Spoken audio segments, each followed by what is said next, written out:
and we're relying on the Household Economic Income Survey, what we found in COVID and in the immediate aftermath was that most of our school districts saw a marked decrease in their at-risk funding, even though their needs remained high, because they were not getting back accurate numbers of families and hence children who qualified for free lunch. So families were less likely to simply self-attest to income versus filling out an entire application for free and reduced lunch? I don't make the rules, Senator. I'm just telling you what our folks told us. The thing is, I think I mentioned in my testimony, if, especially in the smaller rural communities, if let's say that I do feel like I probably could use, some help paying for school lunch, either reduced lunch or free lunch. But if I live in a very small community, I might know that Senator Starnes, I happen to know Senator Starnes because he's my neighbor, and I also know that he's the finance clerk at the school district office, right?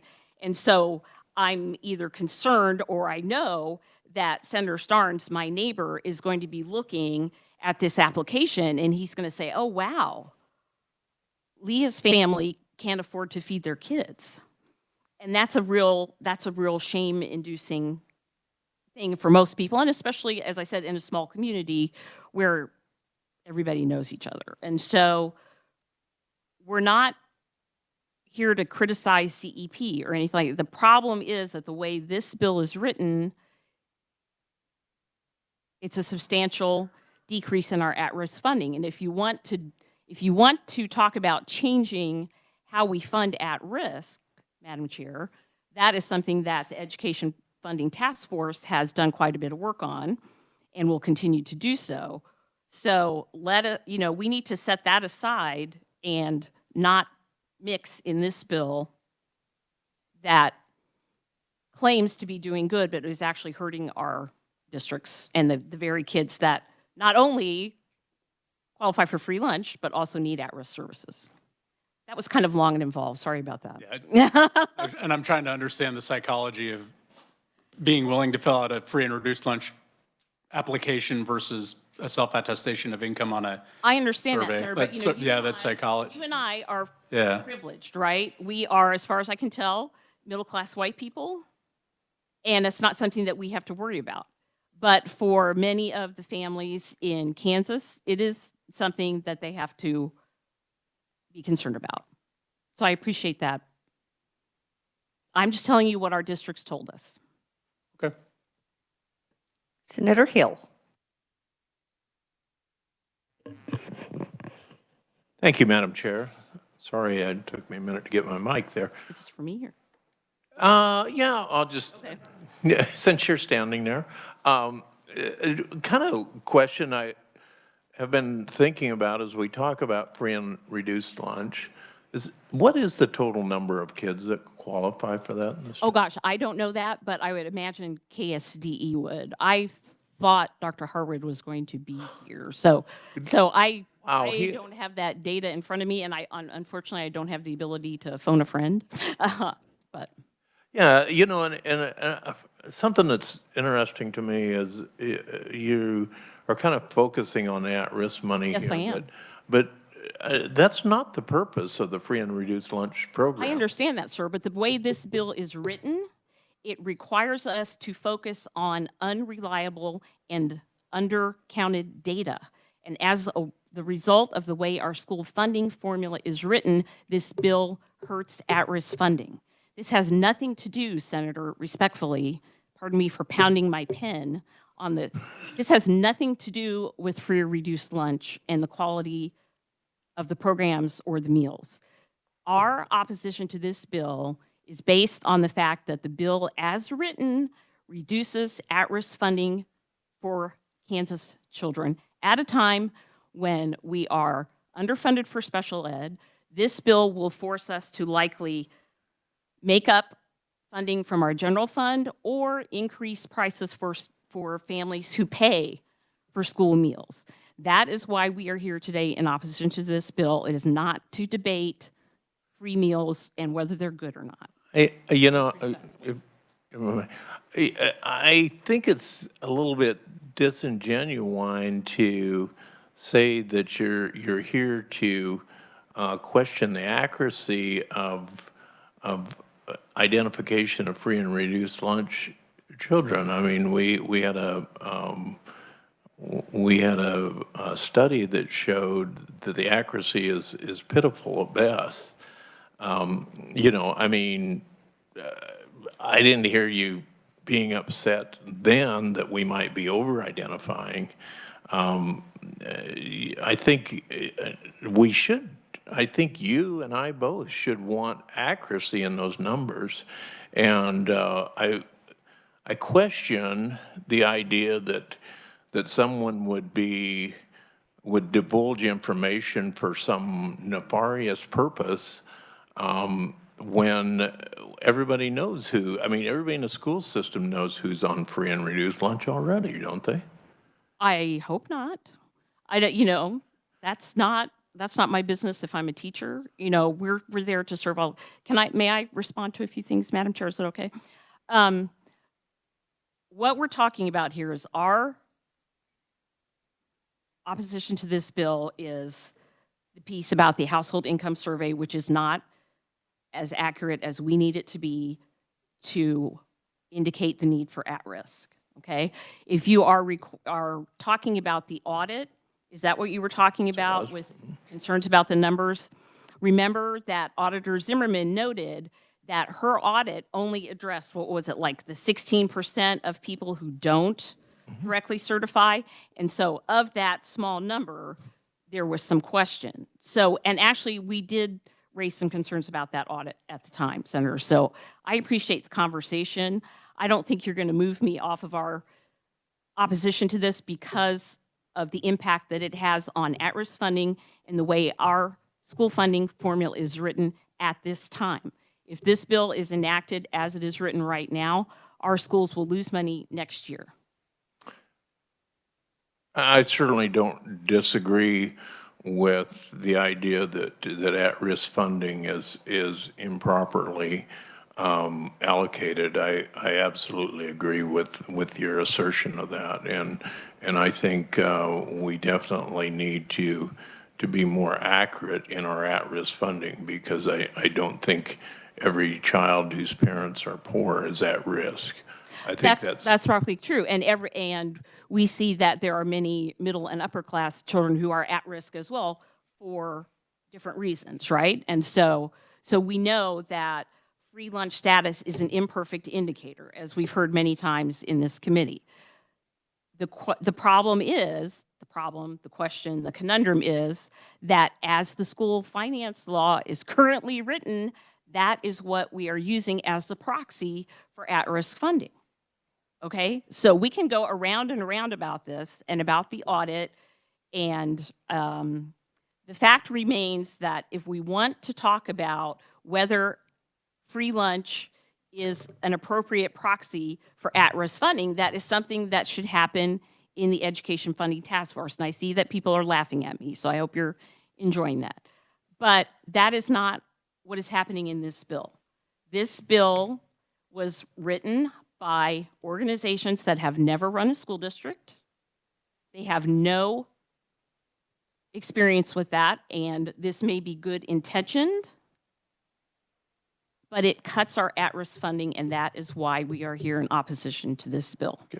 So if I can sum up your testimony, as basically what I've heard is you aren't too concerned about that we might be over-identifying or incorrectly identifying as long as we get the at-risk money. Senator, I would push back against that. Our schools are very transparent about how we operate, and I understand that you're trying to get me to say something that I'm not willing to say. The concern here is that the way this bill is written, schools will lose at-risk funding. I think I understand what you said. Thank you very much. Senator Starnes. Thank you, Madam Chair. And I think we're all after the same goal. We want to make sure kids Absolutely. are fed and the ability to learn is not jeopardized. And And I know too, as a former superintendent, dealing with the school debt was another issue, Right. you know, that we had to deal with.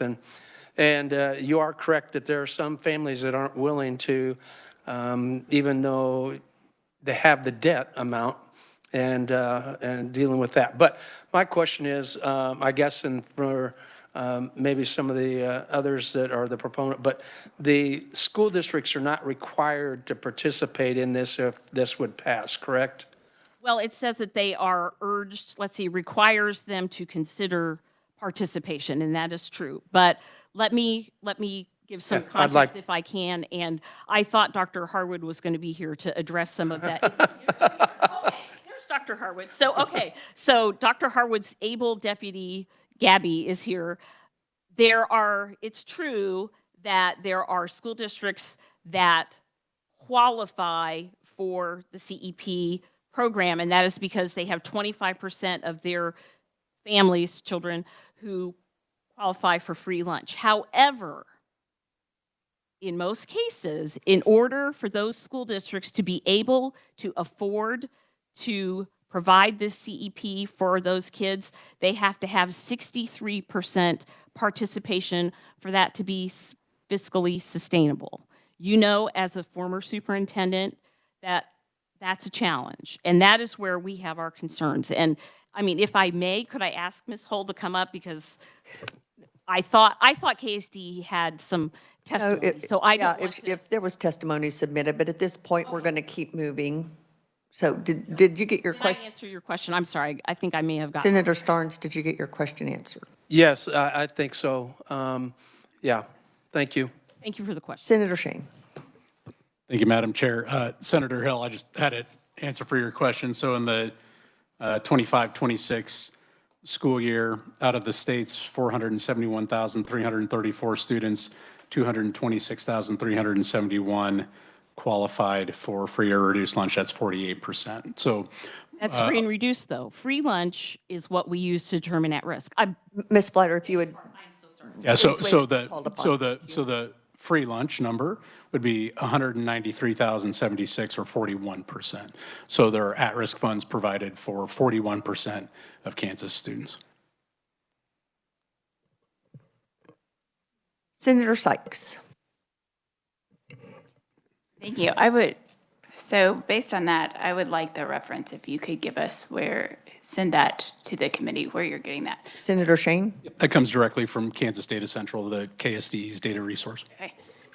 I think we just need to I think we all agree that free lunch is probably not the best proxy for at risk, because as we have stated, there are some students who are at risk and they are very affluent in this. So I think we do need a better proxy for how to figure this with actual data. This is the one that we currently have. And so I think, just as we are all remembering, that there are lots of students who are at risk, whether they're foster care, whether they English is first language. There are a lot of issues. I mean, we have, I think, 14 in statute, maybe it's 12. And so this is maybe not the best, but it is what we currently have for that. Senator Thomas. Thank you, Leah. I'll let you go if you want to go sit down. Just a comment or two. So obviously, I agree with even what Senator Sykes said. The goal here is to feed kids. I don't think this is going to be the detriment to at-risk, as was talked about. I very strongly take issue with that. Something else that was said, there was a meeting that we did have about this bill with people in this room, and they were all invited. We discussed it. They shared their opposition. I don't think all of it is valid, but you know, there were stakeholders at the table. Everybody, including KSDE, was invited. We had open discussions about this bill, and there was some heartburn, for sure, and it was all discussed. So I definitely wanted to address that. But the thing is, the goal, this is not going to cost our state anything. This is a program that's available, and this will feed kids. And I can't stress enough, as a father with 5 kids who 2 of them have graduated, 3 are still in the school district. They go to school with kids who don't eat. And it's heartbreaking. And so if we have a tool that we can use to make it happen so they can, that's not, I'm sorry, but it's not going to wreck the at-risk funding. I don't agree with that at all. Then I think it's worth a conversation. I think it's worth considering. And also, we know kids will perform better. And so to me, all of this makes total sense to allow a program that's already available. And the beauty of this is, if a district decides this is not financially responsible for us, all they have to do is say, we're going to take a vote and not participate at a school board meeting. It says that in the bill. Don't take my word for it. So this is not, as we heard, the American Heart Association made it clear, they're not going to support a mandate that takes away local control.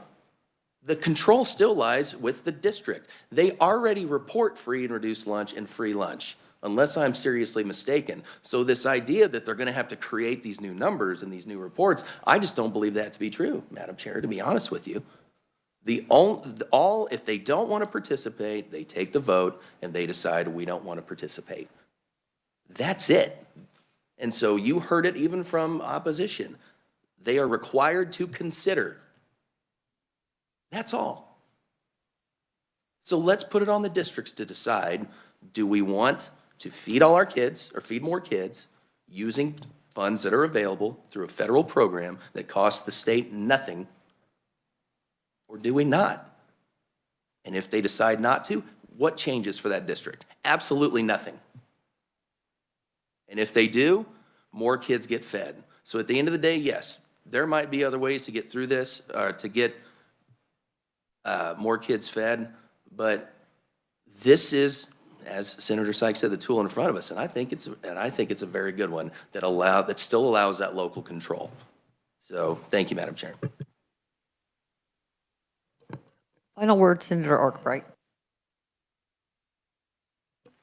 Thank you, Madam Chair. I appreciate the comments. I think the education on this piece kind of ties into a little bit of what Senator Starnes was kind of alluding to on the side of those districts, that they really need to look at their unpaid debt and offset that with, because they may not quite qualify, and offset that difference to see what number is better for the district. But that's where some education really needs to take place.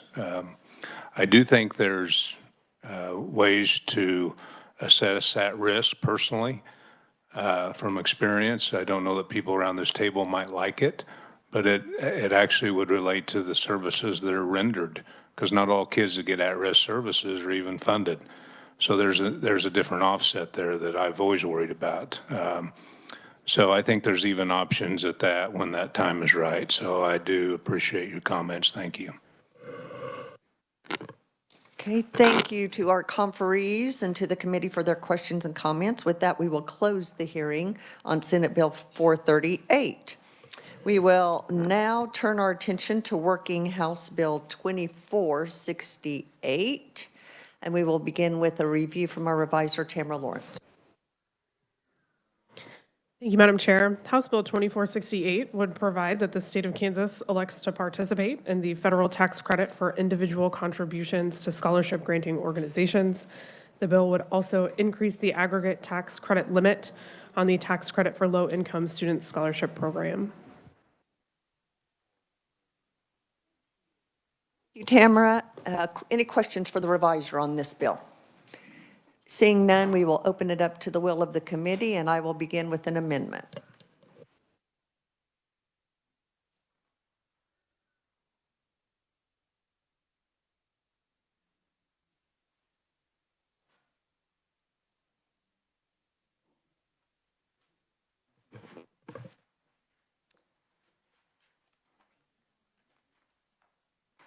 Committee, this amendment is very simple. On page 2, what this does is it removes the escalator that was once the cap was hit 75% of the maximum. It would automatically increase to a cap of 30 million. It removes the escalator, and it lowers the cap at 20 million. So that is my amendment. Are there questions?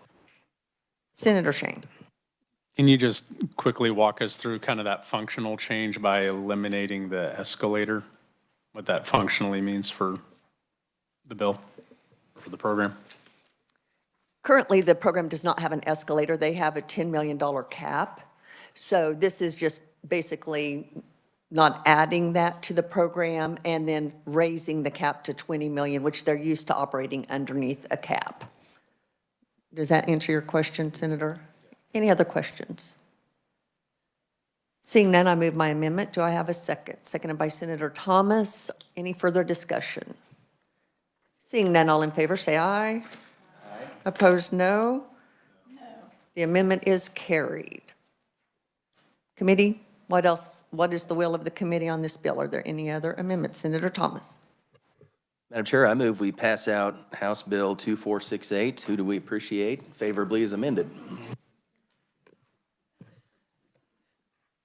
Today has been a day. We have a motion. Do we have a second on that?